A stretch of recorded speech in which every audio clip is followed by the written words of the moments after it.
This review was very much about fitness for purpose, thinking about how these competition laws, policies and institutions could be driven forward.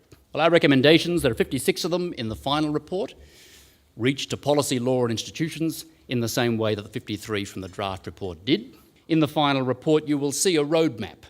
Once more, we're very keen to ensure that people don't think of these as a bunch of theoretical proposals. No, excuse me. Here is a list which indicates to you how you could prioritise them, which levels of government are responsible, what sorts of timeframes you might be looking at, and what the first steps would be.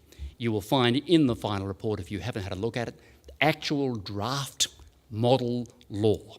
There's a recommendation about informed choice, about the importance that we now have for people to have access to information in the right format, the right kind of information in the right format, in order to drive the types of choices, particularly in the human services area, that we give such emphasis to. Government procurement processes should have competition at their core, thinking more carefully about intellectual property, particularly in the context of trade agreements that we negotiate as a country.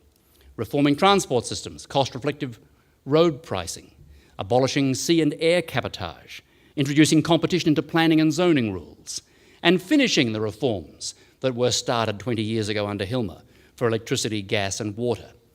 Our proposal for an Australian Council for Competition Policy is a replacement for the National Competition Council, which served a very valuable role at the time of the National Competition Policy. We want an institution which will drive these reforms forward in the same way that the NCC did.